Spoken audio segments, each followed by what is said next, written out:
안녕하십니까. 화학교육은 김창만입니다. 7, 8월 본 강의는 아직 그 교과 교육에 대해서 개념 및 구조화가 아직 좀 정립 덜 된 분을 위해서 짧은 시간 좀 임팩트 있게 개념 구조를 정리를 하고 마무리를 한 다음에 뭐 예상 문제와 시험을 대비할 수 있도록 강의 계획을 잡았어요. 그러니까 이제 뭐 그 좀 부족한 부분보다는 반드시 짚고 알고 넘어가야 할 부분들, 그것을 이제 모아서 함축해서 개념 정리를 하고 넘어간다.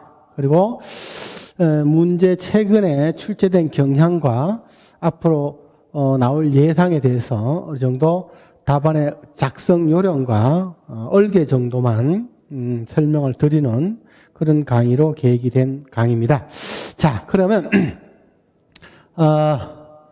과학교육의 이론적 배경이라고 해서 첫 장부터 했는데요. 주어진 주당 3시간 강의를 가지고는 강의 한계가 좀 있습니다. 뭐 하루 종일 6시간씩 이렇게 강의를 할 수도 있으나 이번에는 수요자 측에서 과학교육론이 아니고 물리와 화학 이렇게 나누어서 교과 교육으로 좀 강의를 해줬으면 해서 시간을 쪼개다 보니까 이렇게 됐는데요. 일단 21년간 강의 경험상 시험에서 나왔던 앞에서 3, 4, 5, 6, 4개월 동안 기출문제를 다 풀어봤고요. 그 풀어본 경험상 문제가 출제되어지는 경향에 대해서 필요한 핵심 개념적 구조만 구조화를 하는 걸로 강의를 잡아보겠습니다. 자, 과학교육의 이론적 배경에는 크게 과학 철학과 심리학 두 가지로 볼 수가 있는데요. 철학에서는 주로 과학의 본성, 지식, 방법, 목적 등에 대한 관점과 통찰을 제공을 해주는 영역인데, 이런 과학 철학의 논의의 관점은 크게 4가지가 있습니다. 인식론, 형이상학, 윤리학, 논리학인데요. 자, 인식론이라고 하는 것은 진리란 무엇인가, 즉 과학 지식이란 무엇인가에 대해서 접근하는 철학적 논의의 견해죠.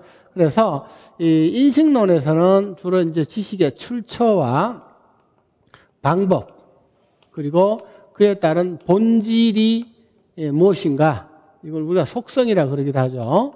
속성이 무엇인가에 대한 과학적 문장의 구조로 되어 있어요. 그래서 다시 말해서 지식의 출처와 방법과 본질을 어떻게 속성에 대한 것을 정의를 내리냐만 알면은 이게 무슨 철학적 관점이다를 알 수가 있죠. 예를 들어서 지식의 출처를 경험상에 두고요, 방법을 기납적 방법이고 그 본질의 속성의 정의를 진리적 관점으로 둔다 그러면 경험주의 철학 이렇게 나오는 거죠. 자, 그래서 그 구조적인 문장의 구조를 보시면 인식론적인 견해로 과학교과 교육의 과학 철학적 내용을 진술하고 있구나를 알 수가 있어요.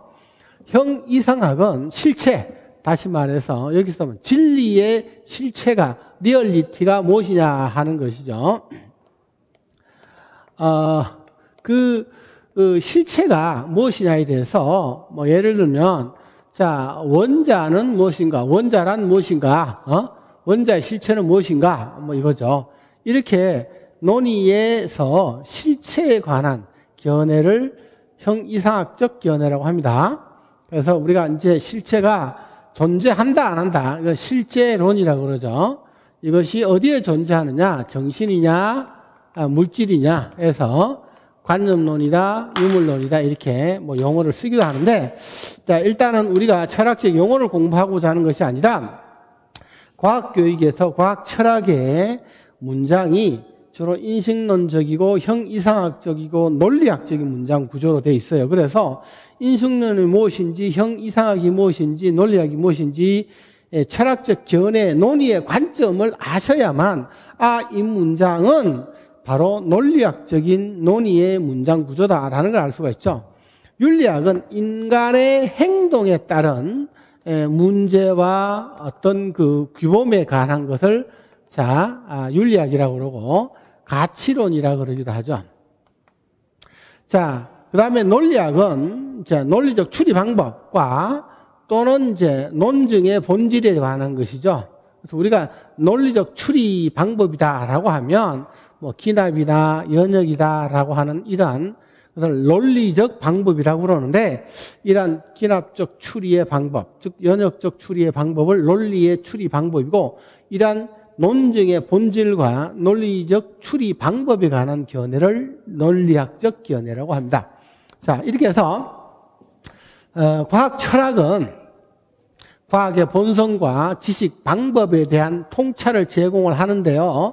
주로 그 철학적 견해가 인식론과 형이상학과 논리학적 견해의 구조로 돼 있어요. 그래서 이게 이런 뜻은 무엇인 뜻이구나 문장의 구조를 아셔야만 본질적인 이해가 가능하기 때문에 다소 철학적인 용어지만 용어 설명을 좀 드린 거고요.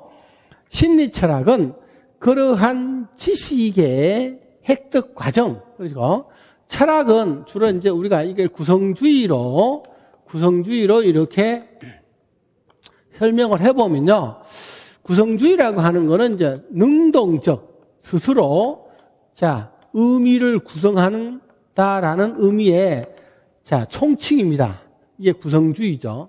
학자에 따라서 이것을 사회적 구성주의와 급진적 구성주의로 나누게 되는데, 사회적 구성주의는 이제 주로 인식론적인 견해예요. 다시 말해서 위에서 말한 철학적인 견해죠. 그래서 지식이 어떻게 형성되는가, 어떻게 발달되는가에 대한 관점을 설명적으로 이렇게 하는 거죠. 설명적이다 보니까 설명을 하는 데 있어서 기본적인 단위와 설명의 형태, 모형이라고 그러죠. 이런 것들이 있어요. 그래서 단위는 무엇으로 설명하고 어떤 스타일로 설명하는가. 예를 들어서 과학 지식의 형성은 이렇게 되고 설명을 할 때 단위는 이것이다라고 얘기를 하는데, 가장 대표적으로 결론적으로 시험에서 보면 철학에서는 포포, 쿤, 나카토스거든요. 포포, 쿤, 나카토스인데, 칼 포포, 그 다음에 토마스 쿤, 임레 라카토스,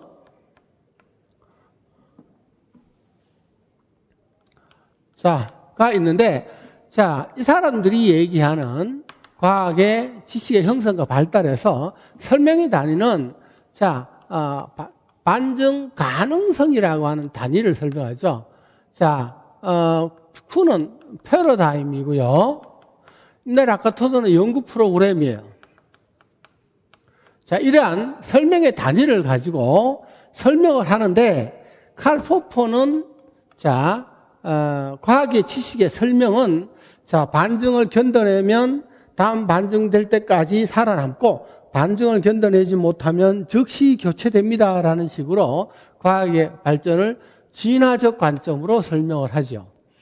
토마스 쿤 같은 경우는 과학 지식이 개인의 주장이 합의를 거쳐서 하나의 총체적인 구조체, 패러다임으로 형성이 되었다가 이것이 이제 교체가 일어나면서 과학은 발전합니다. 격변적으로 설명을 해요.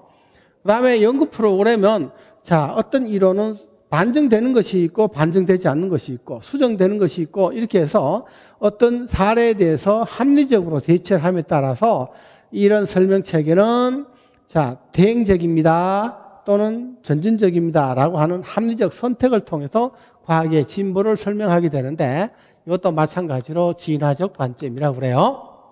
이것처럼 과학 지식의 형성과 발달을 설명하는 설명적인 입장인데, 그러니까 주로 이제 인식론, 철학적인 입장이다 보니까 이렇게 설명이 되겠죠. 그런데 상대적으로 급진적 그러면 이제 심리철학이죠. 심리철학적인 입장으로 이제 접근하는 것인데요. 우리가 이제 보통 학습론이라고 보통 얘기를 많이 하죠. 이것은 이제 왜 학습론이냐고 하면, 그러한 지식이 학습되어지는 과정이죠. 과정을 기술을 했어요. 적어 놓은 거예요. 여기서 여기까지 이렇게 학습되어집니다 라고 얘기를 하는 과정을 설명하고 있기 때문에 기술적이라고 그러죠. 그래서 학습의 주체와 객체 사이에 상호작용을 통해서 학습의 결과가 이렇게 나타나게 되는데, 궁극적으로 전통과 현대에서 가장 특징이 뭐냐면 이미 학습의 주체인 것은 수업과 과제와 관련된 뭐가 있다라는 거예요. 그래서 그 전의 개념이 이렇게 변해가는 과정이죠. 그래서 하나의 개념의 변화 과정을 학습의 과정, 그래서 기존의 인지 구조에 무엇이 포섭되어서 나는 포섭 과정으로 이렇게 설명을 하고 있는 거예요. 개념의 변화 과정인데, 자, 결과적으로 우리가 과학론, 학습론이라고 얘기하는 것 자체가, 자, 이론적 배경이 되는 거죠. 그래서 이런 이론적 배경에 따라서 우리가 2015 개정에 따른 교육과정을 자, 수업 이론에 맞추어서 하나의, 자, 복잡 다산한 수업 상황을 간단하게 체계화시킨 수업 모형이라고 그러죠. 예. 자, 수업 전략을 탑재를 해가지고 교수 학습을 하게 되죠. 학습을 한 다음에 여기에 대한 평가를 통해서, 자, 교수 학습 개선을 어떻게 할 것인가에 대해서 고민해 보는 것이 과학 교육입니다. 그래서 강의가 전체적으로는, 자, 철학적인 입장을 먼저 이해를 하고요. 그 다음에 심리학적인, 그 다음에 이제 우리가 교육과정과 수업 이론, 수업 모형, 그리고 이제 전략, 평가까지 이렇게 해서 과학 교과 교육을 마무리하게 되는데요. 철학 부분에서 이 본성적인 부분을 먼저 어휘와 용어적인 거를 낮은 차원에서 정리한 다음에 전체를 통합하는 게, 그러니까 이 철학적인 관점을 철학이라고 딱딱하게 분류를 해서 접근하는 것이 아니라 과학의 본성을 설명하면서 철학적인 용어는 그냥 이렇게 삽입하는 형태로 강의하는 패턴이 있고요. 저처럼 철학을 먼저 틀을 잡아놓고 과학의 본성을 드러내는 방법 두 가지가 있습니다. 강의 방식이. 그래서 저도 강의 초창기에 한 10년 정도는요, 교과 교육의 본성적인 걸 먼저 얘기를 해요. 과학 방법, 철학. 근데 철학을 용어로 끼워 넣었어요. 그런데 전체적인 틀이 흔들리는 거예요. 그래서 철학적인 틀을 먼저 잡아놓고 거기에 과학의 본성을 이해시키는 방법으로 강의의 패턴을 이후에는 바꿨어요. 그래서 다소 처음 강의에 이해가 좀 어려우신 분들은 숲을 먼저 어떻게 설정을 했느냐에 따라서 강의 진도 패턴이 좀 달라진 거죠. 그리고 주어진 주당 3시간 8주 강의로요, 과학교과 교육 전체를 개념 구조화한다는 것은 시간적으로 상당히 무리인데, 저도 이 강의를 21년 만에 처음으로 시도하는 겁니다. 물리화학 이렇게 구분을 해서 주 3시간씩 8주에 개념 정리를 마무리 짓고 문제를 들어가 보자 이렇게 했는데, 일단은 저는 시험에 그동안 22번의 시험에서 철저하게 화학 교육에서 나왔던 기출에 근거해서 개념의 구조화 필요한 것만 엑기스만 뽑아서 구조화를 하는 걸로 강의에 초점을 잡겠습니다. 자, 이렇게 해서 크게 과학 교육의 이론적 배경의 큰 틀을 설명을 드렸고요. 자, 우리가 과학 철학을 이제 공부를 들어가게 되면, 자, 큰 틀에서 숲을 저는 철학으로 먼저 심어 놓는 겁니다. 큰 틀을 잡아 놓고요. 그 안에 이제 과학의 본성의 의미를 찾아낼 수 있도록, 구성할 수 있도록 틀을 잡아 놓는 거예요. 그래서 과학 지식의 정의를 써놓고 이거는 철학적 접근 이렇게 하는 것이 아니라 철학적 틀에다가 과학의 본성을 이렇게 새기는 거다라고 생각하시면 되겠어요. 자, 그러면 철학은 결과적으로 지식의 출처, 방법, 속성에 대한 견해를 크게 전통 철학과 현대 철학으로 나누는데요. 뒤에 철학의 배경을 이렇게 두었죠. 그러니까 경험주의, 이성주의만 나와 있는데 이게 전통 철학이죠. 그러면 이것이 이제 쉽게 말하면 전통 철학이 되는 것이고요. 이것이 이제 이렇게 나눠보면 여기가 이제 현대가 되겠죠. 자, 그러면 이제 지식의 출처를 제가 철학에서 먼저 숲을 먼저 그리라는 말은 뭐냐면 지식의 출처와 방법과 본질, 자, 그러니까 어떤 속성에 대한 본질에 대한 것을 정의를 속성이나 정의를 본질을 어떻게 정의를 내리느냐를 가지고 보시면 되는데 출처를 보시면 지식의 출처를 경험에 두었다, 이성에 두었다. 즉 전통 철학은 지식의 출처를 경험에 두거나 이성에 두는 입장이라는 얘기가 되죠. 그럼 상대적으로 현대 철학에서는 지식의 출처를 어디에 두느냐 하면 인간과 인간에 두거나 또는 인간과 자연의 상호작용, 양방향가로 상호작용에 두는 것이 바로 현대적. 이 외에도 어떤 계시나 암시, 교제 등등 다양한 출처를 두는데 일반적으로 이렇게 이제 인간과 또는 자연과의 상호작용을 통해서 상호작용이라고 보는 거고요. 주로 이제 전통 철학에는 경험이나 이성으로부터 출발을 해가지고 이렇게 출처를 여기서 발견해내다는 뜻이에요. 다만 방법에서 현대 철학에서는 이것을 이제 사회적인 상호작용으로 보는 거죠. 상호작용에서 이것이 상호작용 과정에서 협의를 거쳐서라고 한다라면 자, 전통 철학에서는 기납이다, 연역이다 이렇게 되는 거죠. 그러면 이제 이게 뭐냐면 경험주의에서 기납적 경험주의, 연역적 경험주의 이렇게 되는 거죠. 그죠? 자, 기납적 경험주의를 다시 프란시스 베이컨의 기납이냐, 그죠? 이렇게 되고요. 기납을 다시 그 기납의 문제점을 극복하기 위해서 확률론으로 후퇴를 해요. 확률적으로 후퇴를 하게 되는데 기납이라고 하는 거는 한마디로 말해서 몇 가지의 관찰 사례로부터 보편적인 일반론을 도출하는 거거든요. 그러니까 그 자체가 모순이다라는 거죠. 그래서 확률적으로 후퇴를 하게 되어서 이걸로 이제 세련된 기납이다 이렇게 표현을 하기도 하죠. 세련된 기납. 다른 말로 경험주의로 보게 되면 현대적 경험주의죠. 그래서 논리 경험주의 이렇게 하는데 그러면 이제 이거는 상대적으로 소박한 기납주의가 되겠죠. 그러면 기납주의는 소박한 세련된 이렇게 나눌 수가 있게 돼요. 그죠? 어찌됐든 기납적 경험주의는 기납주의와 논리 실증주의 이렇게 나눌 수가 있고요. 이것이 좀 더 급진하게 되면 조작주의와 한원주의로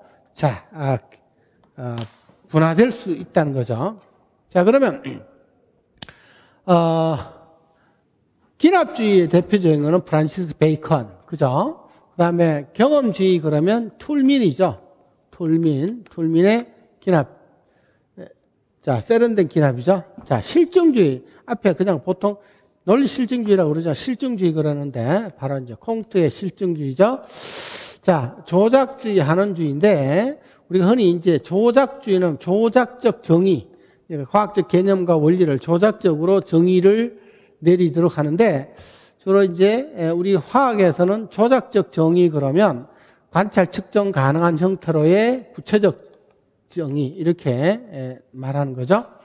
한원주의는 물리화학적 현상으로 그러니까 생물학적 현상의 원인을 물리화학적으로 관점으로 환원시켜 설명할 수 있다 그러는데 참고로 그냥 2015 개정에 통합과학의 철학적 배경이 될 수 있다는 것이 한원주의라고 보시면 되겠어요. 어찌되든 꽁투고요. 그 다음에 이제 포포의 반증주의죠. 포포의 반증주의. 이렇게 해서 이제 이성주의는 이제 합리주의라 그러기도 하고요.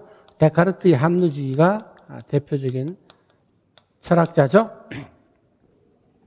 그러면 결과적으로 이 구조는요, 아시다시피, 출처 방법 속성에 대해서, 출처와 방법에 따라서 그 본질의 논의가 뭐다? 전부 다 자, 과학을 하나의 합리적인 학문으로 봄으로써 과학의 지식, 과학 지식을 하나의 진리적 관점으로 설명하고자 하는 것이 전통 철학이다.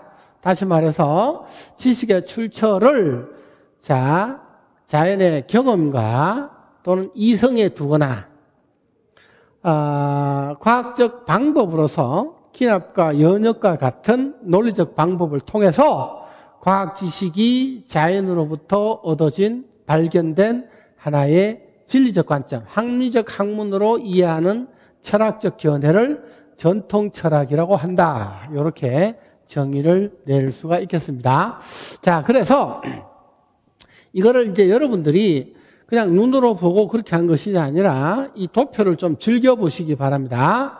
자, 그렇게 해서 이것을 이제 여러분들이 이 본질적으로 이해가 되었다라면 판단하시고 판단의 준거를 한 문장으로 교과 교육적인 용어로 쓸 수 있도록만 연습을 하시면 되겠어요. 자, 그러면 먼저 철학은 결과적으로 경험론과 이성론적인 실증론적 관점 핵심으로만 문장을 이렇게 뽑았죠. 자, 그래서 전통 철학의 분류를 봤고요. 자, 대표적으로 이제 경험론부터 경험론, 이성론, 실증주의, 반증주의 이렇게 넘어갈 거예요. 자, 경험주의는 지식의 출처를 어디에 둔다? 경험에 둔다. 그죠? 경험에 둔다. 두 번째, 자, 지식의 얻어지는 방법이죠. 경험주의는 주로 뭐 기납적 경험주의도 있겠지만 연역적 경험주의도 있고요. 이렇게 이제 가설 연역 다 포함을 하지만 일반적으로 우리가 소박한 경험주의, 전통적 경험주의라고 그러면 논리적 추리를 주로 기납에 두고 있다. 이렇게 정의를 내리시면 되겠어요. 그래서 기본적인 지식을 감각이나 반성을 통해서 자연으로부터 발견된 진리 이런 관점으로 정의를 내리는데요. 이걸 다시 뒤쪽에 보시면 요약이 돼 있죠. 자, 경험주의는 지식의 출처를 감각을 통해서 얻어진 지각적 경험이라고 그래요. 감각을 이용한 지각적 경험 대표적인 게 뭐겠어요? 관찰을 하거나 어떤 실험 결과로부터 실험을 통해서 얻어진 경험 이런 뜻이고요. 이런 경험은 객관적 자료를 수집해서 보편 타당한 추론 과정, 그러니까 추론은 사고 과정이고요. 뭐 기납도 있고 연역도 있고 가설 연역도 있다는 거죠. 연역이 있는데 우리가 주로 과학교육에서 경험주의가 가장 일반적으로 많이 쓰는 추론 방법은 기납입니다. 그래서 기납적 경험주의라고 하는 거죠. 그래서 기납적 경험주의는 결과적으로 특수한 몇 가지 관찰 사례, 특수한 몇 가지, 서너 가지의 관찰 사례를 가지고 모든 명제, 보편 명제까지도 동일하다라고 이렇게 하는 것을 일반화라고 그래요. 일반화. 그래서 이제 일반화의 도출. 그러니까 결과적으로 여기서 나오는 용어적인 정의는 기납적 경험주의고요. 기납적 경험주의의 정의는 과학적 추론 방법이 기납이기 때문에 특수한 몇 가지 관찰 사례로부터 보편적인 일반화를 도출해내는 과정 이렇게 되죠. 그래서 자, 이러한 추론 과정을 통해서 법칙과 원리가 도출된다. 그러니까 결과적으로 보면 과학 지식은 자연의 경험으로부터 발견된 진리가 누적된 설명 체계. 그러니까 이제 계속적으로 누적적으로 됐다라고 해서 이것을 누가적 모형이라고 그러기도 합니다. 그러니까 결과적으로 누가적 모형이라고 하는 거는 자, 기존 지식이 이미 있고요. 여기서 자연으로부터 발견된 그죠? 자연으로부터 발견된 진리가 그죠? 누적이 된 거죠. 누적이 돼서 자, 새로운 과학 지식 세계가 지식으로 발달한다. 이렇게 얘기를 하죠. 그러면 이제 이 누가적 모형은 새로운 지식 안에 기존 지식이 남아있게 되죠. 남아있으니까 다른 말로 기존의 지식이 남아있다라고 해서 보존형 모형이라고 그러기도 합니다.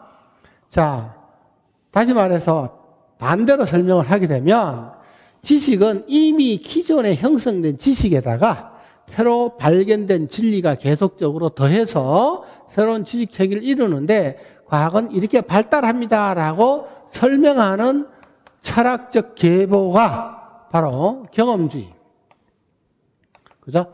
실증주의, 예? 뭐 기납주의 등등이 모두가 전통 철학에서는 경험 실증주의자들이 과학의 진보를 설명하는 설명 형태, 설명 모형, 그래서 과학의 발달 모형 이렇게 얘기하는데 이것을 루가적 보존형 모형이라고 그러죠. 자, 그러면 실제 시험 문제에서 이런 철학적 견해에 해당되는 관점으로 무엇을 설명해 볼 것, 이렇게 문제를 내죠. 읽어보실 때 출처 방법 속성만 탁 집어내면 이거는 경험주의다, 기납주의다, 실증주의다를 찾아낼 수 있어야 돼요. 그래서 그런 특징들을 이제 먼저 살펴보는 겁니다. 근데 여기서는 경험주의를 기납적 경험주의에 국한해서, 다시 말해서 기납적 경험주의로 봤을 때 기납적 경험주의는 경험주의인데 과학적 추리 방법이 기납이다 이거죠. 기납이기 때문에 기납의 한계를 갖는 거죠. 휴메 문제, 관찰 이론 의존성, 뭐 대표적인 이런 문제가 생기는데, 관찰은 이론에 의존하기 때문에 관찰 사실의 진실성 여부 자체가 문제가 되죠. 그리고 휴메 문제, 그러면 관찰로부터 보편 명제를 얻어내는데요. 결과적으로 기납의 일반화, 얻어진 결과를 타당성, 일치 여부를 검증하기 위해서, 그래? 맞으면 어떻게? 확인해 봐야 되겠죠?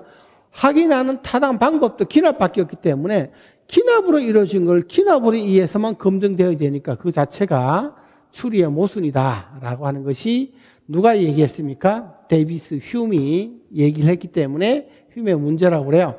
휴메 문제라고 기억하지 마시고 기납의 문제 중에서 휴미 지적한 기납적 추리의 모순, 이것을 여러분들이 일반적인 문장으로 쓸 수 있도록 찾아내셔야 되고요. 과학교육에서 기납적 경험주의 입장에서 기납적 일반화를 목적으로 하는 브루너의 발견학습의 이론적 배경이 될 수도 있고요. 개념 형성 모형, 그리고 기납적 교수 방법의 모든 철학적 배경이 바로 기납적 경험주의의 철학의 바탕을 두고 있다, 이런 뜻입니다.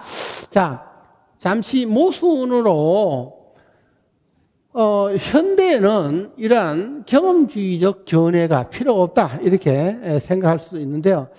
저학년에서나 특정 상황에서는 경험주의에 의해서 이해할 부분들이 따로 있어요. 그렇기 때문에 무조건 전통은 버리는 것이고 잊어버려야 할 것이라고 보시면 안 되고요. 현대적 관점을 명확하게 본질을 이해하기 위해서 대조군으로 항상 전통 철학에 대한 견해가 분명하게 남아 있어야 합니다. 그래서 지금 제가 앞에 첫 시간에는 철학적 배경은 전체적인 숲을 보여주는 거예요. 숲에서 여러분들이 알아야 할 정확한 핵심만 이렇게 잡아내는 겁니다. 그 다음부터 살을 입히는 거는 다음부터 계속 살을 붙이겠죠. 그래서 숲을 보는 관점에서 먼저, 왜냐하면 이 학자들이 설명을 함에 따라서 경험주의를 반드시 기납적 경험주의만 설명하는 게 아니잖아요. 그러니까 지금까지 과학교육에서 몇 번 되지 않지만 경험주의를 언급을 할 때 기납적 경험주의만 언급을 하기 때문에 제가 경험주의에서 추리 방법이 기납에 의해서 추리된 것을 기납적 경험주의라고 그러죠. 연역적 경험주의도 있고요. 가설 연역적 경험주의도 있어요. 그래서 그 계보를 그렇게 따지는 것이 아니라 시험과 직접적으로 관련된 핵심만을, 그래서 숲과 나무를 변별해서 분명히 보자는 뜻에서 지금 숲만 얘기를 하고 넘어가겠습니다. 경험주의를 봤고요. 그러면 여러분들이 오늘 이해하는 것 중에서 첫 번째, 기납적 경험주의죠. 이것의 조작적인 정의, 그죠? 정의를 내주셔야 합니다. 두 번째, 이성주의죠. 이성주의도 이해를 하실 때 출처 방법 속성입니다. 출처가 이데아입니다. 이데아. 우리가 이제 선험적인 선험적 관념이라는 뜻에서 줄여서 관념론 그러는데 타고난 관념 이거죠. 그리고 자, 방법이 이제 결과적으로 출처는 이성인데 이것을 방법은 연역이 되죠. 그러니까 이게 선험적 관념이니까 이것을 검증할 필요가 없는 거죠. 이거는 방법에서는요. 선언적으로 산 이성이니까 방법에서는 이것을 통해서 새로운 것을 예상하거나 그것이 맞다는 것을 정당화하거나 거기에 근거해서 무엇을 자연에서 설명하기만 하면 돼요. 그래서 이런 방법을 뭐라고 하느냐면 연역법이라고 그러죠. 전제의 설명. 자, 그래서 전제가 자명하고 명약 관한 명제, 다시 말해서 전제죠. 확실한 전제, 그죠? 이 명제는 가설 형식으로 주어지기 때문에 결과적으로 연역법이란 가설의 설명이라고 얘기를 하죠. 앞에서 경험주의는 기납이었잖아요. 그죠? 그러니까 기납적 경험주의이기 때문에 자, 기납에서의 관찰부터 일반화의 도출 이렇게 했다라면 자, 이성주의는 연역이니까 전제의 설명이죠. 자, 그래서 출처는 자, 타고난 이성이니까 관념 또는 이제 이데아, 그죠? 가 되겠죠. 가 있고요. 자, 이렇기 때문에 이것은 정당화하거나 예상하거나 설명만 하면 되니까 연역이 되죠. 자, 그래서 연역이고요. 그랬을 때 그 지식의 본질은 뭐냐? 마찬가지로 여기서도 절대성과 확실성을 갖기 때문에 다시 말해서 똑같이 진리적 관점으로 이해를 할 수가 있지요. 자, 그러면 자, 이성주의에 대한 것은요. 자, 지식의 출처를 선언적 관념, 즉 이데아, 이성에 두고요. 검증 방법도 자, 이성적인 설명, 즉 자, 연역법이 되겠고요. 자, 이랬을 때 절대성 확실성을 간다고 그러니까 진리적 관점으로 과학 지식을 이해할 수 있다라고 보는 입장. 자, 그래서 전통적 견해 전형을 따르고 있죠. 자, 연역법인데요. 전제로부터 예상 정당화 또는 설명을 할 수 있다라고 보는 입장. 그러니까 사고의 추리 방법이죠. 그렇지만 이러한 연역도 한계를 가질 수밖에 없죠. 가장 대표적인 게 뭐예요? 자, 옳지 못한 전제로부터 자, 그릇된 결론을 도출할 수밖에 없죠. 그러니까 이제 연역이라고 하는 것은 전제를 가지고 설명하는 입장이니까 자, 전제에 대한 것으로부터 잘못된 결론을 도출할 수 있는 항상 문제를 가지고 있죠. 물론 그 외에도 전제를 검증할 방법이 없다든가 등등의 여러 가지가 있지만 가장 우리가 연역의 한계라고 하면 기납의 한계에서 반대로 연역의 한계 그러면 옳지 못한 전제로부터 그릇된 결론을 얻을 수 있다. 잘못된 결론을 얻을 수 있다. 이런 거예요. 자, 주로 이제 연역은 전제를 설명하는 것이기 때문에 주로 우리 과학 교과서에 나오는 실험이 대부분 자, 확인 실험이죠. 그러니까 이미 어떤 법칙 원리는 이미 밝혀져 있고요. 그것에 통해서 뭔가를 설명하고자 자, 똑같은 거지만 이제 동물세포와 식물세포가 있으면 동물세포와 식물세포의 차이가 무엇이다, 즉 세포벽이 있다 없다를 확인하고 이것으로부터 실제로 실험을 통해서 그 차이를 확인하면 확인 실험이 되죠. 그런데 동물세포와 식물세포를 관찰을 통해서 차이점을 찾아내면 기납이 되는 거죠. 반대로 보시면 되겠습니다. 자, 그러면 연역에서는 주로 이제 그 개념의 분화 과정, 설명식, 연역 이렇게 되죠. 자, 재미있게도 이거를 구조화를 좀 해볼게요. 아까 우리가 과학 지식의 발달 모형이 있는데 발달 모형을 자, 세 가지로 자, 누가적 모형이 있었고요. 격변적이 있었죠. 전체적인 숲을, 이제 이것은, 경험주의나 실증주의자들이 과학의 진보를 설명할 때 이렇게 설명한다는 거죠. 진화적 그러면 포퍼나, 라카토슈가, 자, 격변적 그러면 토마스 쿤이나 자, 파이어와 벤트 같은 사람들이 과학의 진보를 설명할 때 이렇게 설명을 해요. 이게 이제 인식론적 견해라면 학습론에서는 이제 개념의 변화로 보는 거예요. 학습의 결과를. 개념의 변화. 다시 말해서 자, 그런 포섭의 과정, 학습의 결과가 결론적으로 뭐냐라고 했을 때 개념의 변화로 본다는 겁니다. 개념의 변화는 다시 자, 개념 형성 과정. 어떤 게 새로 생기는 거죠. 기존의 개념이 자, 정교화되고 세련화돼서 포괄적으로 이렇게 발달하는 걸 분화된다라고 하고요. 기존 개념을 시공간의 절대성 개념을 시공간 상대성 개념으로 어떤 연소 개념에서 플로지톤설을 산소의 연소설로 이렇게 바뀌는 것을 교환이라고 합니다. 그럼 이제 개념 형성, 개념 분화, 개념 교환을 총칭해서 개념의 변화라고 그러고요.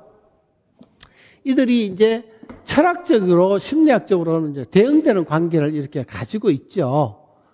자, 그러면, 개념 형성 과정이 주로 이제 과학적 방법으로 보면 기납입니다. 기납.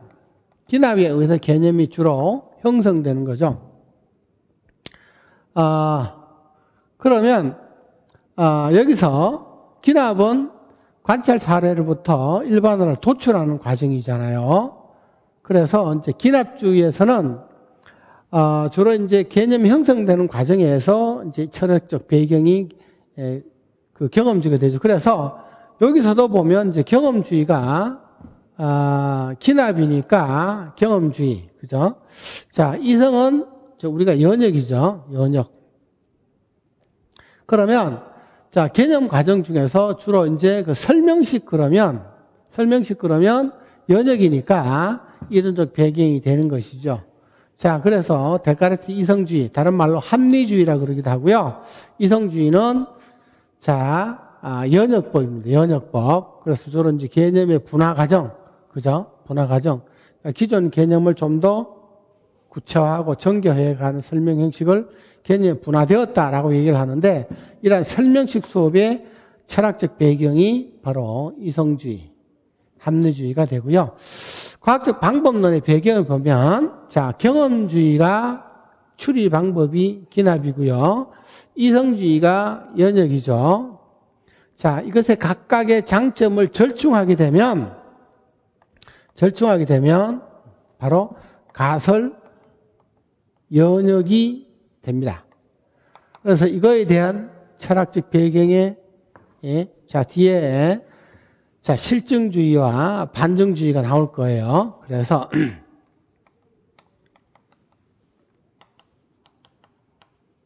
주의를 이제 이어서 보겠죠. 자, 지금 우리가 수업 내용을 다시 한번 구조화를 하게 되면, 자, 경험주의에 대해 살펴봤고요. 지금 이성주의에 대해 살펴보죠. 자, 그러면 이제 이게 우리가 과학학습 지도에서 개념의 형성 과정 주로 설명을 하고 있고요. 개념의 분해에서 연역의 철학적 배경이 된다고 그랬죠. 자, 그러면 분화 쪽에서는 자, 연역이고, 자, 경험주의죠. 자, 이성, 그죠? 장점을 절충해서 자, 가설의 검증 과정 이렇게 들어갈 텐데, 이거는 이제 연결해서 보고요. 뒤에서 보고, 일단은 자, 철학적 배경은 이렇게 됩니다. 자, 나중에 이러한 배경이 가설 연역이 되고요. 가설 연역은 가설의 검증에 있어요. 그래서 가설 검증이 좁은 의미의 이것이 탐구입니다. 그래서 탐구학습이나 학문중심 교육 사조의 이론적 배경이 여기에 있게 되죠. 자, 그러면 이제 지금 우리는 경험주의와 이성주의에 대한 것을 살펴봤고요. 거기다 용어들을 제가 나왔던 말이 왔다 갔다 그래서 헷갈릴 것 같아서 발달 모형과 학습의 결과인 개념의 변화를 변별해서 시켜놓고 그 용어를 갖다가 이렇게 맞춰놓는 거라고 보시면 되겠습니다. 자, 드디어 실증주의가 나오죠. 자, 기납과 연역을 장점을 절충 다하다. 실증주의. 자, 실증이라고 하는 거는 자, 실제로 유용한 것만 살아남는다. 그죠? 지식이다. 이렇게 보는 관점이라는 거죠. 그리고 그 지식은 절대 검증 가능하다. 이렇게 보는 겁니다. 다시 말해서 자, 꽁트를 비롯한 실증주의자들은요. 자, 바로 실생활에 유용한 실용성 이런 데만 자, 가치를 두어서 실제성과 유용성, 확실성의 특성을 두어가지고 이런 것만이 진리다, 과학 지식이다 라고 보는 거죠. 그래서 실제로 유용하고 확실히 검증 가능한 것만 진리다. 그래서 과학 지식이 자, 가장 진리다라고 이렇게 보는 입장이라고 보시면 되겠어요. 자, 그런데 이것에 대한 견해를 크게 이제 논리 경험주의와 실증주의와 반증주의 세 가지인데 보통 책에는 반증주의를 따로 빼요. 그런데 어차피 이들이 접근하는 방법이 결과적으로 보면 다 가설 연역적이기 때문에 가설 연역에 대한 것을 가지고 견해만 다시 보는 거죠. 그러면 자, 우리가 기납법하고 연역법의 장점을 절충하면 가설 연역이 되고요.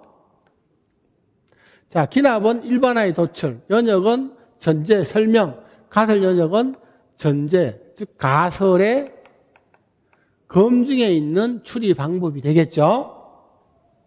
그러면 가설을 검증해낼 수 있다라고 하는 것인데 이거를 확률적인 검증으로 얘기하고자 하는 게 툴민의 경험주의고요.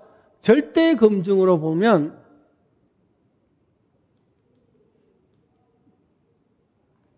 날씨가 더우니까 더위를 먹었는데 막 넘어갔어요. 자, 이거를 자, 확률적 검증으로 보는 것이 바로 입증설, 그죠? 자, verification이라고 부릅니다. 확률적 검증. 그러니까 기납적 경험주의와 베이컨의 경험주의. 우리가 보통 소박한 경험주의. 이건데 경험주의는 쉽게 말해서 이 말 자체가 특수한 몇 가지 관찰 사례죠. 특수한 몇 가지 관찰 사례라고 하는 건 특수하다라는 거는 몇 가지라는 뜻이잖아요. 특수한 별난 몇 가지의 관찰 사실로부터 자, 모든 보편 명제 문장들이 모두 이렇다 일반화 시켜내는 것을 일반화 시키는 것을 기납이라고 그래요. 자, 이랬는데 이 자체가 모순이다라는 거죠. 몇 가지의 관찰 사실만으로 모든 그러니까 유한한 몇 가지 사례로부터 무한한 사례를 포괄하는 일반화를 얻어낸다는 그 자체가 모순이기 때문에 확률을 검증적 확률적으로 즉 관찰 대상의 수와 다양성을 넓혀서 사실에 가까이 접근해 보자. 이것이 확률론으로 후퇴하다 이렇게 표현을 해요. 이런 철학적 견해를 논리 경험주의라고 하고 대표적인 사람을 툴민이라고 부릅니다. 그리고 이런 설명을 입증설이라고 그러는데 가설에 대해서 실험 결과가 일치가 되었을 때 확률적으로 검증할 확률이 높아졌다. 이런 뜻의 설명입니다. 입증 가능하다. 논리 실증주의는 절대 검증을 확증설이라고 하죠. confirmation, 확증설 그랬는데 영문으로 의미는 큰 뜻이 없고요. 확률적 검증과 절대 검증으로만 구분하시면 되겠습니다. 확률적 검증, 절대 검증. 근데 우리가 가설 검증이라 하면 가설을 설정하고 가설을 검증해내는 과정에서 결론을 얻어내는데 결론은 가설을 확정하는 방식이에요. 그러면 자, 실험에서 수집한 자료가 가설을 지지한다라는 말은 가설은 잠정적인 해잖아요. 그러니까 잠정적으로 가설을 세웠을 때 실험 결과가 그 가설을 지지한다라고 하는 것은 가설이 맞았다는 얘기가 되는 거죠. 자, 그렇게 되면 가설을 적용하지 않는 거. 지금 여기서 이제 문장은 결론은 가설을 확정하는 문장이기 때문에 여기 나오는 문장들은 앞에 제시된 가설에 대한 가설 검증의 결과입니다. 그런데 경험주의는 가설을 이용하지 않기 때문에 가설을 검증하지 않기 때문에 관찰 결과를 사실 그대로 수용하는 입장을 경험주의적 견해라고 그래요. 그런데 확증설은 가설을 제시한 다음에 실험을 해보니까 결과가 일치가 되니까 가설의 확률적 검증이거든요. 그러니까 이제 확률이 높아졌다. 그러니까 가설이 맞을 확률이 높아졌다. 이런 얘기가 되는 것이고, 확증설은 절대 검증. 그래서 순서가 바뀌어 있는데, 확증은 가설에 대한 실험 결과가 일치가 되면 가설이 절대 옳다는 것이 확증, 컨피르메이션. 입증설은 가설이 맞을 확률이 높아졌다. 그래서 이걸 입증설이라고 그래요. 확증설, 입증설. 논리 경험주의고요. 반증주의는 가설의 검증은 불가, 반증은 가능하다고 그랬는데, 반증이라는 말 자체가, 여기서는 이제 가설이 있고, 실험 결과가 제시가 되었을 때, 가설에 대해서 우리가, 보일의 법칙 예를 가지고 보면요,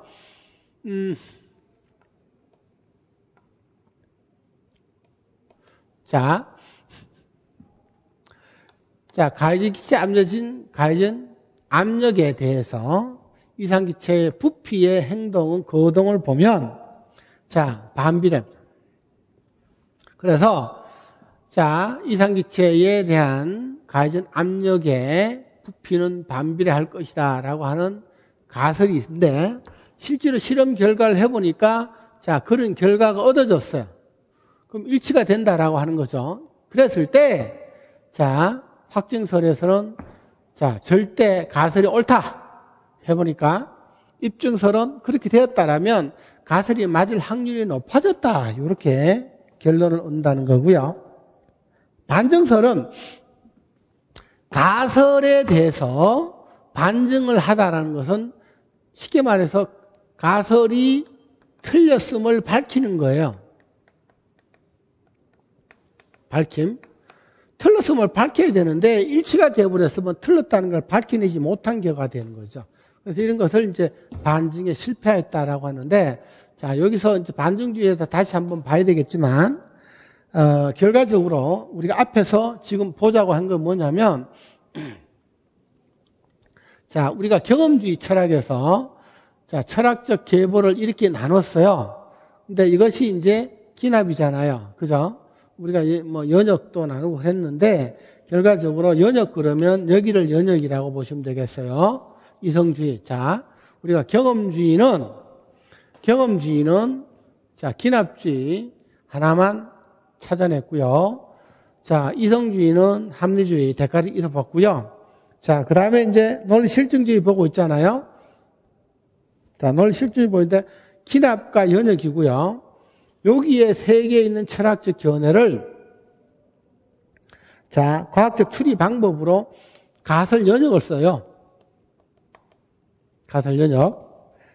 가설 연역을 쓰기 때문에, 철학적 견해를 하는 데 있어서, 툴민의 경험주의는 입증설이다. 그죠? 논리 실증주의는 확증설이죠. 확률적으로 검증 가능하다. 절대 검증 가능하다. 검증은 불가하고 반증만 가능하다. 검증 불가를 얘기하는 거죠. 그 얘기입니다. 어차피 가설 연역은 가설의 검증에 있어요.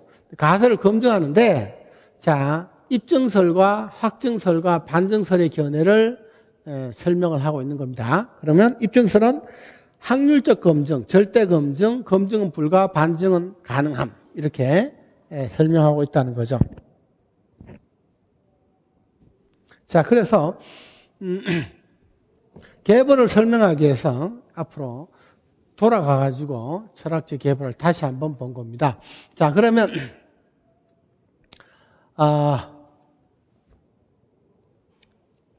이거를 자 다시 한번 실험에서 수집한 가설을 실험 결과가 일치가 되었을 때 경험주의는 그대로 수용, 확증설, 입증설, 반증설, 논리 경험주의, 이건 실증주의, 논리 경험주의, 반증주의 이렇게 결론, 이와 같은 결론을 도출해낼 수 있다 이런 뜻입니다. 가설에 대해서. 자, 그러면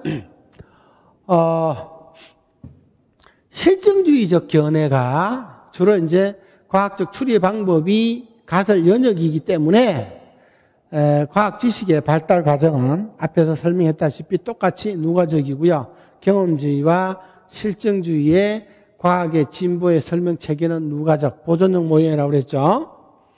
자, 과학 교육에서 주로 탐구라는 단어를 많이 쓰는데요.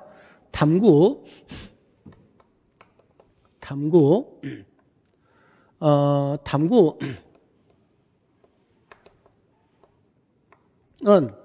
자, 넓은 의미의 정의, 광의의 정의와 좁은 의미의 정의로 나누어 보면, 자, 넓은 의미의 탐구는 그러한 지식을 획득하는 과정과 절차라는 뜻에서 자, 프로세스적인 단어를 탐구라고 그래요. 그런데 협의에서는 가설의 검증을 의미합니다.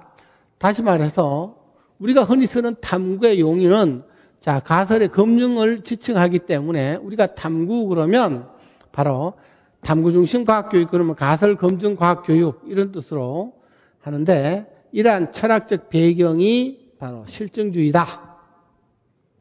동시에 학문 중심 교육 사조의 핵심적인 믿음, 신조를 제공하는 것이 바로 실증주의죠. 철학적 배경. 그래서 자, 우리가 과학 교육을 공부를 하다 보면 교육 사상이니 교육 과정이니 또는 뭐 학습 이론이니 등등이 모두 이러한 철학적 배경에 바탕을 두고 있음을 알 수가 있어요. 그래서 비록 다소 철학적 용어가 생소하고 어렵더라도 숲을 먼저 그려놓고 그 안에 과학의 본성을 정확하게 드러내보고자 하는 뜻에서 강의의 초점을 맨 처음 철학적 견해를 먼저 살펴보는 겁니다. 자, 참고로 조작주의와 한원주의인데요. 자, 조작주의는 바로 이제 그러한 과학적 개념과 용어를 조작적, 그러니까 관찰, 측정 가능한 형태로의 구체적으로 정의를 내리는 것을 조작적 정의라고 그러고 이런 용어로 정의할 것을 주장하는 것이 바로 조작주의입니다. 화학에서는 이러한 조작주의적인 정의를 많이 내려볼 필요가 있는데 특히 오개념에 관한 용어들에 대해서 그래서 전해질 정의 그러면 물에 녹아서 이온을 형성함으로써 전기를 흐르게 하는 물질 이렇게 구체적으로 정의를 내려보는 거죠. 이게 이제 화학하고 생명에서 평가에서 조작적 정의를 성취 기준으로 문장을 표현해 보기 그다음에 그렇게 표현을 했을 때 평가의 요소가 어디에 해당되는지를 써보게 하는 게 근래 한 문제 나왔죠. 그래서 조작주의는 그러한 조작적 용어로 정의할 것을 주장하는 그러한 철학적 배경, 학습에서 왜 그렇게 해야만 되는가에 대한 어떤 배경이죠. 제가 과거 중고등학교 교직 생활을 통틀어서 제가 한 30년 교직 가까운 생활을 했는데요. 하면서 느낀 게 교육이란 무엇인가? 이번에 자 20대 그 지방선거를 이렇게 보면서 제가 이제 느꼈던 게 뭐냐면 각 그 광역지단체의 지자체의 그 흔히 말하는 교육 대통령이라고 볼 수 있는 그러한 교육감 선거에 출마한 사람들이 자기의 그 선거에 쓰는 슬로건들이 과연 이분들이 교육 전문가인가라는 의구심을 많이 낳는 사람들이 많았어요. 뭐 예를 들어서 어떤 분은 대학 총장 출신이라고 그러는데 예를 들면 모든 아이를 자 행복하게 하겠다. 나를 그래서 교육감으로 뽑아주시오. 이런데 이것처럼 추상적인 용어가 어디 있어요. 그죠? 굉장히 이거는 교육 전문가라고 볼 수가 없죠. 그냥 자기 꿈이죠. 낭만만 표현한 거죠. 그러니까 이거는 조작적인 정의로 뭔가를 분명하게 지속 가능한, 실현 가능한 형태로 교육을 철학을 내리고 이것을 이제 자기가 정치적으로 해결해 보겠다라는 그런 뜻이 아니고 내가 이렇게 했으니까 나를 교육감 삼아주면 내가 정치를 잘하겠다 뭐 이런 뜻이에요. 그죠? 굉장히 저는 그 교육에 기본적인 철학이 없어서 그렇지 않느냐 이런 생각을 해봤습니다. 그럼 뭐냐면 교육이라고 하는 거는요 우리가 철학에서 구성주의로 모든 게 함축되어서 이해를 하겠지만 학습자가 스스로 의미를 구성하는 거거든요. 그러니까 교육은요 결과적으로 모든 그런 프로그램 환경을 제공해주고 유도해주고 안내해주고 도움을 주는 구조란 말이에요. 그러자면 학생들 스스로가 내가 이걸 왜 해야 되는가 하는 당위성을 느끼게 하는 게 굉장히 중요하다고 저는 봤어요. 자, 그런데 그러자면 특히 이제 이런 조작적 정의 이런 것들이 아마 많이 필요하지. 특히 화학에서는요. 그래서 전해질의 정의, 그림자의 정의처럼 이게 어떤 것을 모르는 것은 아는데요. 어떤 의미인지 모르는 것은 아니지만 관찰, 측정 가능한 형태로 구체적으로 정의를 내려보는 게 저는 과학적 글쓰기의 출발이라고 본 거예요. 그래서 우리가 지금 임용 시험에서 서술형, 논술형 이렇게 이제 있는데 이걸 뭐 어려운 내용은 아니지만 임용을 합격해서 학교에 가기 위해서는 교과 교육 24점 중에 20점 이상 무조건 안고 가야 되는 영역이다 보니까 제가 교과 교육을 강조를 하고 있고요. 지금도 목이 아파라 했던 말 또 하고 이러는데 자, 말은 쉽지만 막상 시험 쳐보면 20점 안 나와요, 이게. 그런데 재밌게도 합격한 친구들은 20점 이상 나온다는 거죠. 그럼 결과적으로 이런 논리적 근거를 대서 좀 어설프긴 한데 임용시험을 합격하게 되는 교과 교육에서는 20점 이상 나와야 된다는 얘기가 되는 거죠. 그러면 20점 이상 나오려면 어떻게 되느냐? 잘 써야 돼요, 교과 교육에. 문장으로. 그러면 그러한 과학적 문장 한 문장이 쉽게 말하면 조작주의 철학적 관점에서 말하는 조작적 정의를 내려보는 겁니다. 그래서 이거는 많이 써봐야 돼요. 그런데 이거 어디 나와 있는 게 아니기 때문에. 그래서 전해질 그러면 자 물에 녹아서 이온을 형성함으로써 전기를 잘 흐르게 하는 물질 이렇게 이것을 이제 관찰 측정 가능한 형태로 구체적으로 정의를 내려보는 게 결국은 자 이것을 이해하고 받아들여서 스스로 학습할 수 있도록 도와줄 수 있는 안내되는 그 상황을 제공해 줄 수 있기 때문에 화학에서는 자 조작주의적 견해로 뭔가를 접근하는 게 많을 거예요. 자 환원주의는 자 자연과학적 현상을 모두 이런 물리학적 현상으로 또는 통합과학의 어떤 정당성 왜 해야 되는지에 대한 당위성을 제공해 주는 그런 철학적 견해인데요. 화학을 물리학적 법칙이나 연락적 통계학으로 이렇게 환원쉽게 설명할 수 있다. 이런 접근이에요. 근데 우리는 2015 개정에서 고등학교 과학이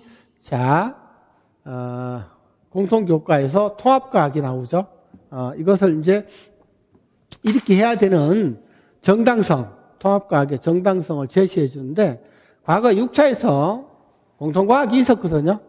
다시 이것이 통합과학으로 되돌아갔는데 이미 지나가는 걸 다시 이렇게 퇴보한 그런 과학교육의 전형을 잘 보여주고 있죠.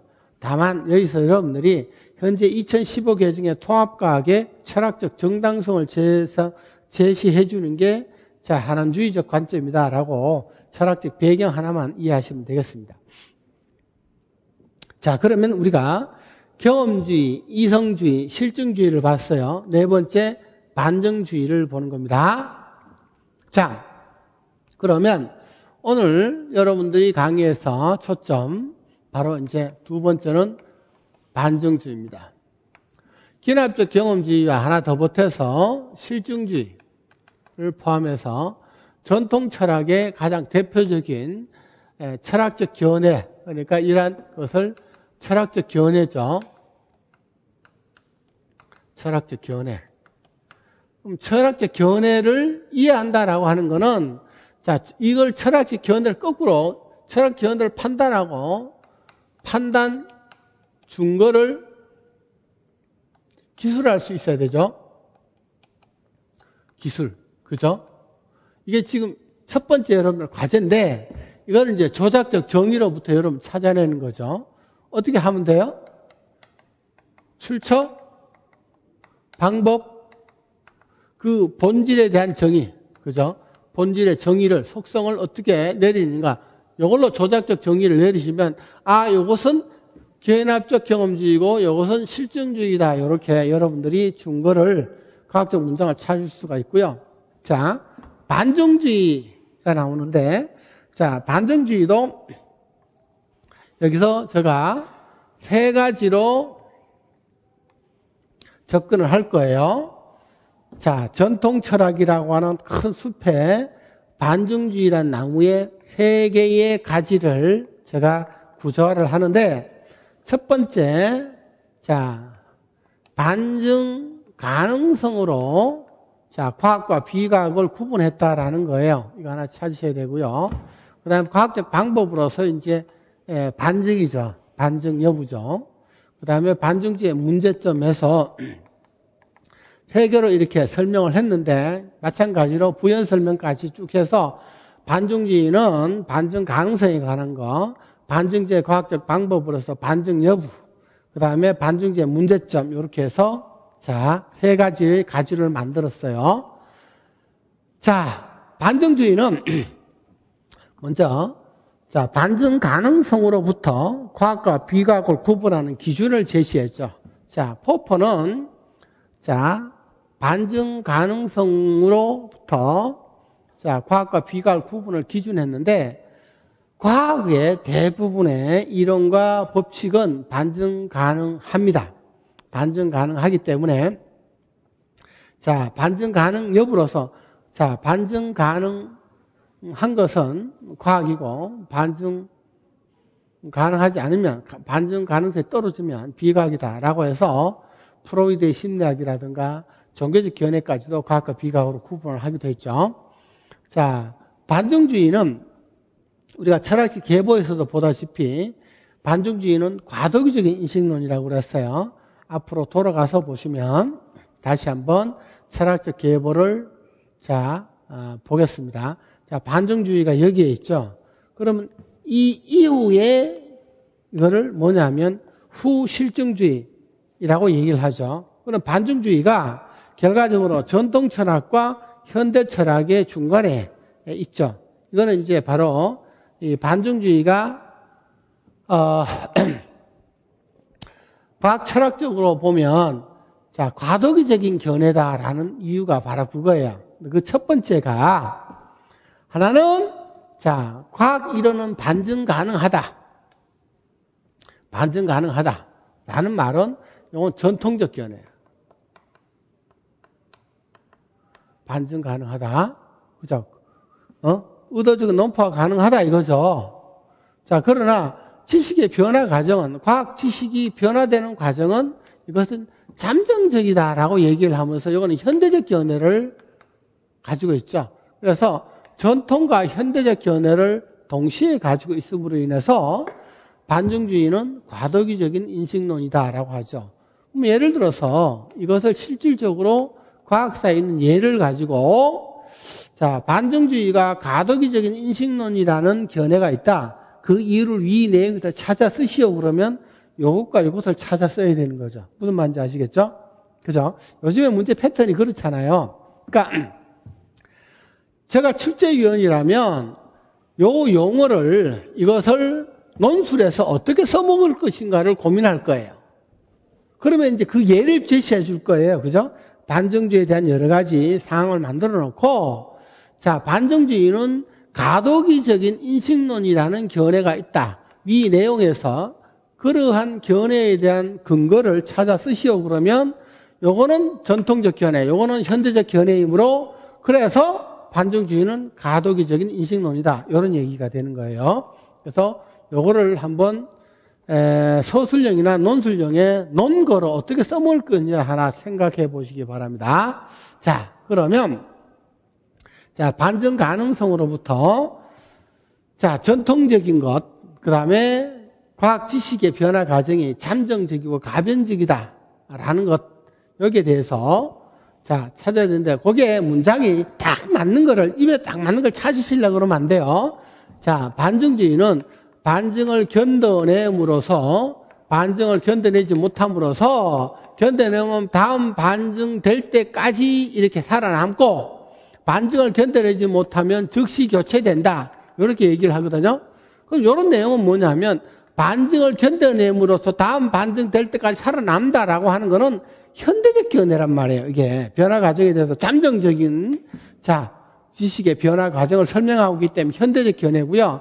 반증을 견뎌내지 못하면 즉시 교체된다라는 말은 이론은 반증 가능하다라는 견해로서 전통적 견해의 뜻을 따르고 있는 거죠. 이것을 예를 들어서 정확하게 이 말은 이 말이다라고 하는 걸 찾아서 논거로 써먹을 수 있는 게 바로 여러분들이 자 서술형, 논술형의 근거가 되는 겁니다. 그래서 이것을 어떻게 써먹을 건지 한번 생각을 해보시고요. 자, 자, 논리의 구조를, 포퍼는 지식의 세계를 뭐 1세계, 2세계, 3세계 그래서, 이게 1세계, 2세계, 3세계 그래서 1세계로부터 2세계 과정을 거쳐서 3세계의 과학 지식이 형성된다라고 함으로써 과학 지식 세계를 가장 높은 그런 지식 세계로 이렇게 설명하고 있었다는 얘기고요. 자, 반증 가능성에서도 반증이라고 하는 반증 여부에 대한 것이 첫 번째. 그래서 반증 여부를 여러분들이 정확하게 이제 찾아내는 거죠. 자, 그러면 반증은 앞에서 설명을 드렸지만, 자, 반증주의도 가설의 검증에 있는 거죠. 그래서 참된 자 관찰 증거로부터 먼저 제시된 가설이 틀렸음을 밝힘.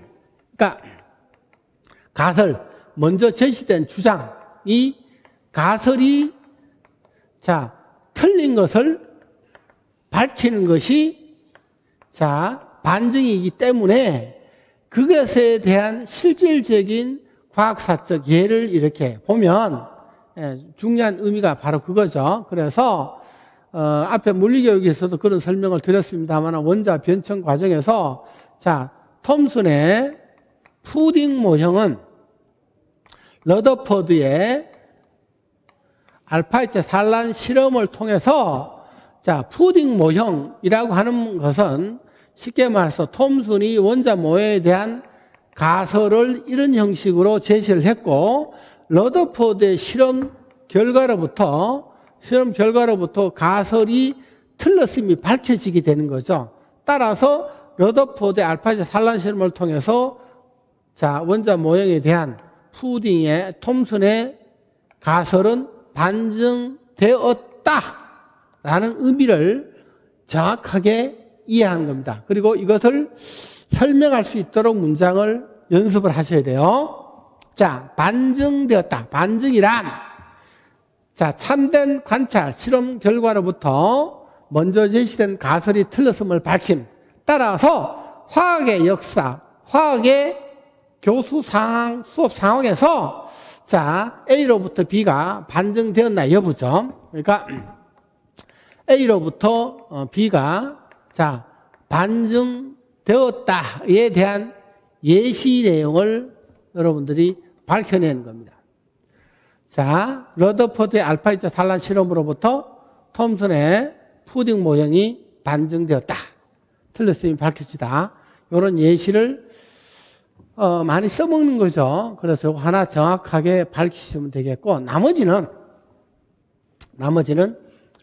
참고를 하시면 되겠습니다. 자, 과학적 이론은 오로지 반증만 가능하다라고 얘기를 하는데, 자, 앞에서 입증설하고 확증설하고 반증설에서 자, 이들의 세 가지가 모두가 가설 연역적인 과학적 추리 방법을 써요. 가설 연역은 자, 가설의 궁극적인 목적이 검증에 있단 말이에요. 그런데 자, 입증설을 얘기하는 툴민의 논리 경험주의는 확률적인 검증을 얘기했고요. 자, 꽁트를 비롯한 실증주의는 절대 검증을 강조했어요. 그러니까 확률적으로 검증 가능하고 절대 검증 가능하다고 그랬는데, 반증주의는 검증은 불가하고 오로지 반증만 가능하다라고 주장하면서 가설의 검증에 대한 견해를 좀 달리한다, 이런 뜻이죠. 자, 그런데 왜 그러냐? 자, 왜냐하면 반증주의에서 과학적 이론과 지식을 잠정적으로 봤죠. 진리가 아니기 때문에. 잠정적으로 봤기 때문에 과학적 이론 자체가 잠정적이기 때문에 이것은 절대 입증하거나 검증해내는 것은 할 수 없다는 거죠. 잠정적인 건데, 이것은 진리다라고 하는 것은 입증하거나 개연적으로 확증이 가능하지만 잠정적이기 때문에 입증하거나 확증할 수가 없잖아요. 그죠? 없기 때문에 자, 의도적인 논파만 가능하다, 이런 뜻입니다. 자, 그래서 바로 그 가치를 절대 입증하거나 개연적으로 확증할 수 없기 때문에 검증은 불가하고 반증만 가능하다라고 반증주의 입장에서 얘기를 할 수가 있죠. 그래서 뭐 반증이 불가한 것은 동의어 반복하거나 동의어 반복 이거죠.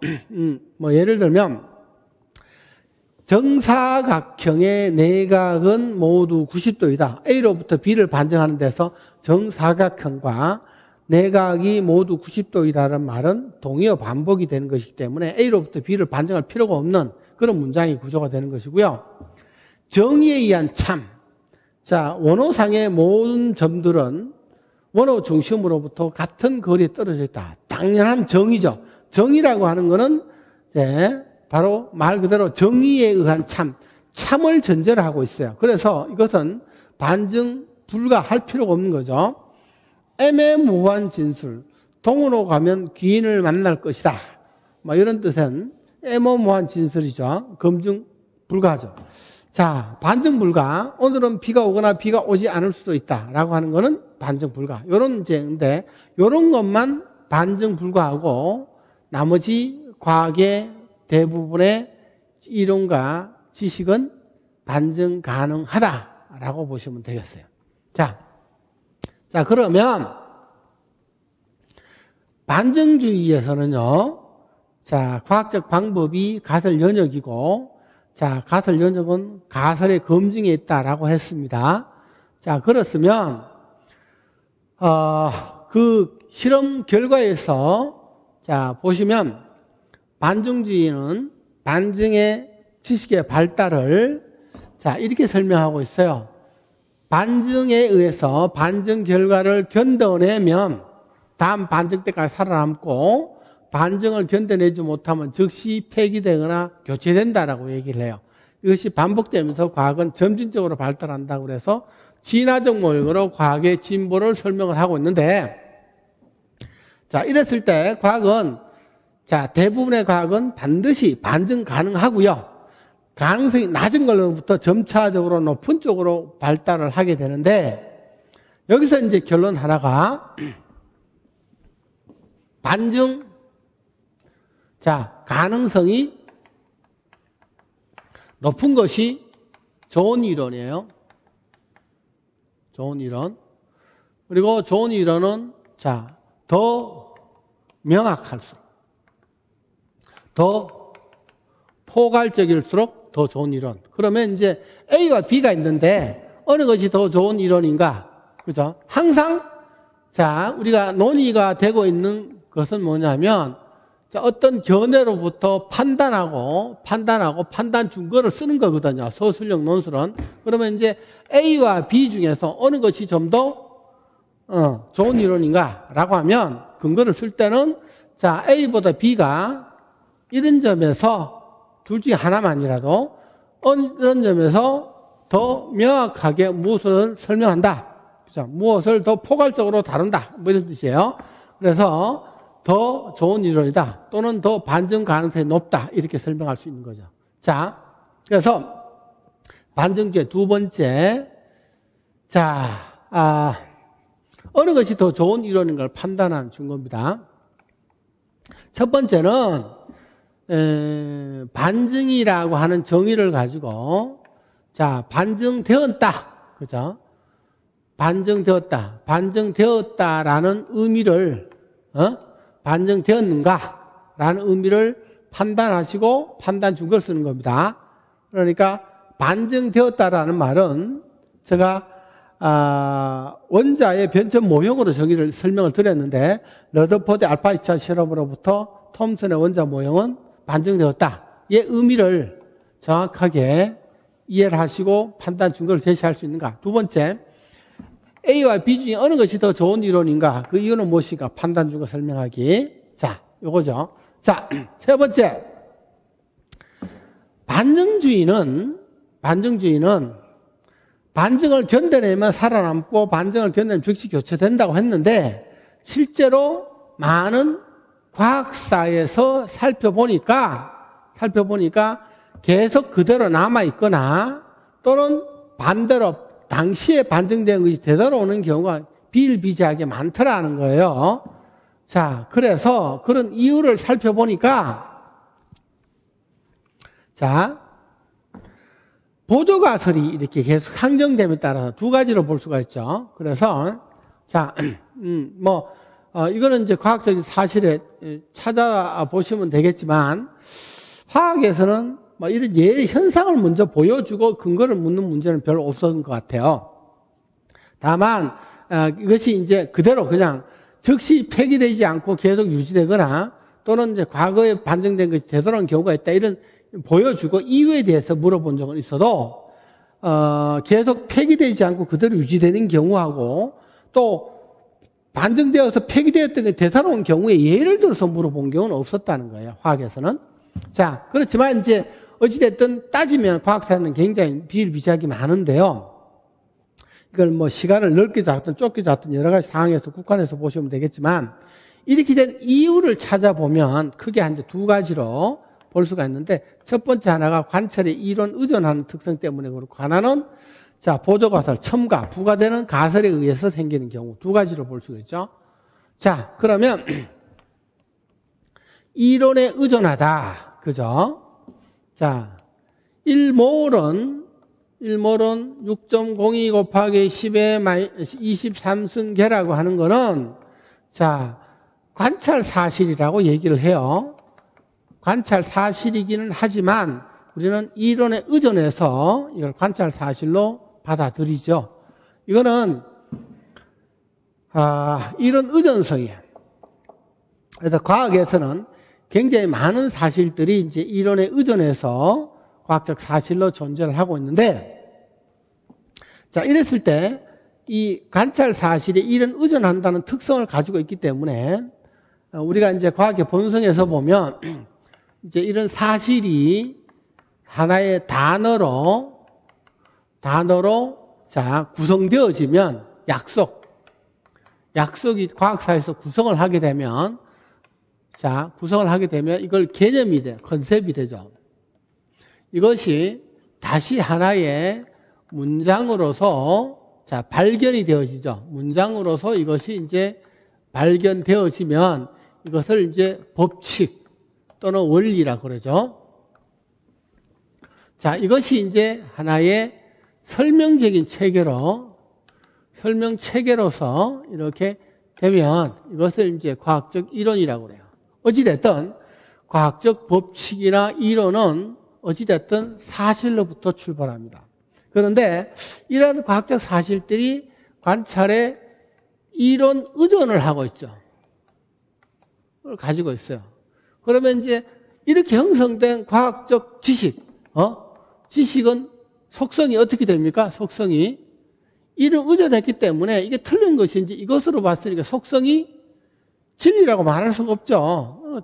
어쩔 수 없이 이제 가변적으로 잠정적일 수밖에 밖에 없다라는 거죠. 이런 의존했기 때문에 그렇죠. 마찬가지로 자 반정주의의 과학적 방법이 가설 연역이고 가설 연역은 자 일반화된 가설이죠. 일반화 가설을 제시로부터 직접 검증 어려우니까 초기 조건을 설정을 하고 이것으로부터 검증 가능한 가설, 새로운 예측, 가설이죠. 예측이니까 가설을 연역을 해낸 다음에 이것으로부터 그 예측을 반직의 수단인 관찰이나 실험을 통해서 검증을 해 봄으로써 그 전제의 진위에 대해서 확인하고자 하는 것이 가설 연역입니다. 이 가설 연역은 그래서 한마디로 가설의 검증에 있다라고 얘기를 해요. 자, 그러면 가설 연역적인 방법에서 검증의 수단이 결과적으로 관찰과 실험 결과란 말이에요. 그죠? 얘들이 뭘 가지고 있죠? 이런 의존성을 가지고 있죠. 이런 의존성을 가지고 있으니까 이것이 틀린 것인지 아니면 이것에 의해서 가설이 반증되었는지 알 수 없다. 이런 뜻입니다. 자, 그럼 다시 말해서 이런 의존적 특성 때문에 관찰이 이론에 의존하는 특성 때문에 자, 검증의 수단이 관찰이죠. 수단이 틀린 것인지 또는 이론이 반증된 것인지 알 수 없다. 이것이 이론 의존에 의한 문제가 되는 거죠. 자, 두 번째가 보조가설입니다. 보조가설은 우리가 이제 부가되는 뜻이죠. 가설이란 뜻인데, 자, 여기서 반정주의는, 가설을 검증하는 데 있는데요. 검증하려고 하면 거기에 반증 사례에 부과되는, 대응되는 보조가설이 계속적으로 첨가되는 거예요. 그러니까 결과적으로 반증 결과에 영향을 미치게 되는 것이죠. 영향을 미치게 됩니다. 그죠? 가장 대표적인 이제 관점이 바로 이제 산소의 연소에 대한 관점이 되겠는데, 어떤 형태든 간에, 우리가,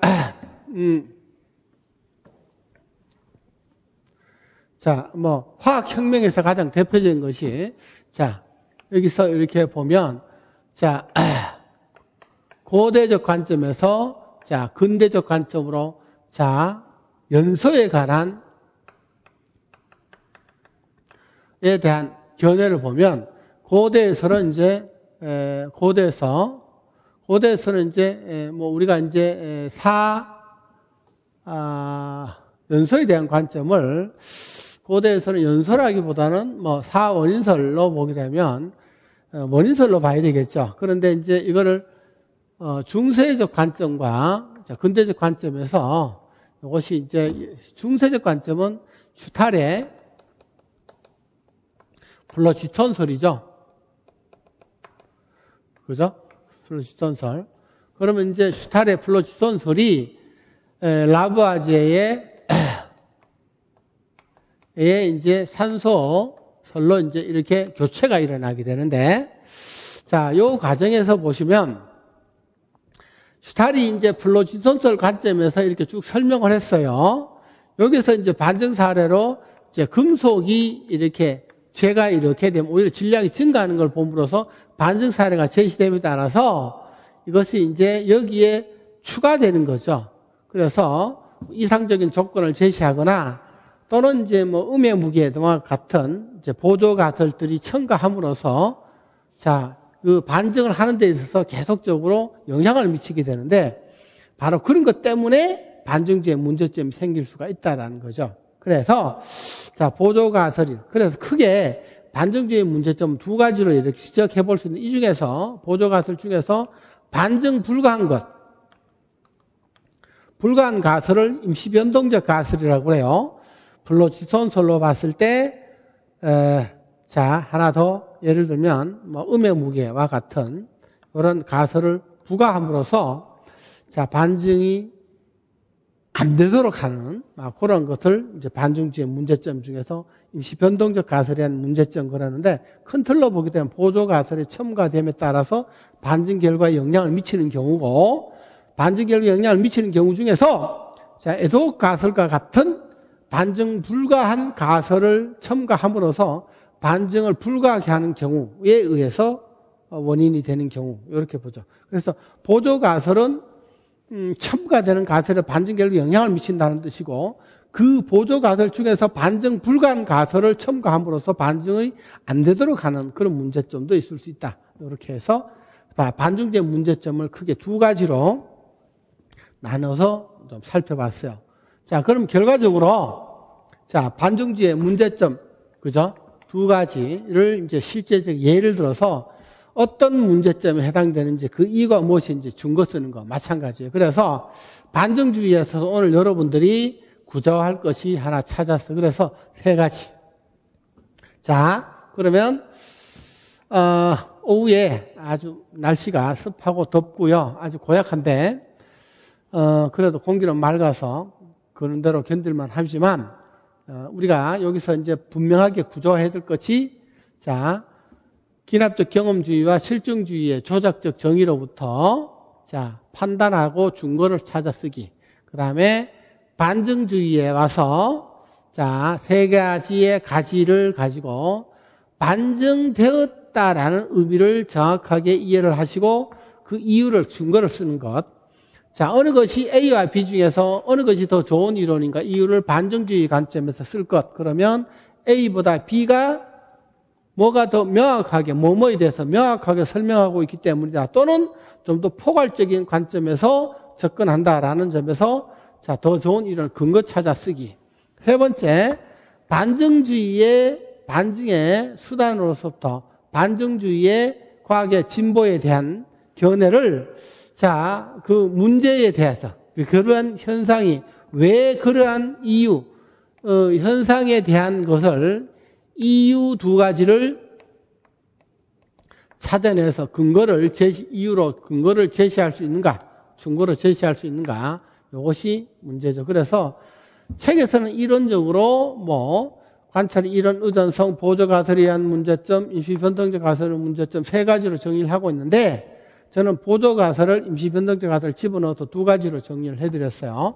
어찌됐든 이 두 가지가 화학교육은 오늘 첫 주 강의에 자, 1교시라고 하면 1교시 앞에 수업의 내용의 핵심적인 부분입니다. 그래서 이걸 구조화를 잘 해 두시고 자, 잠시 좀 쉬었다가 넘어가죠.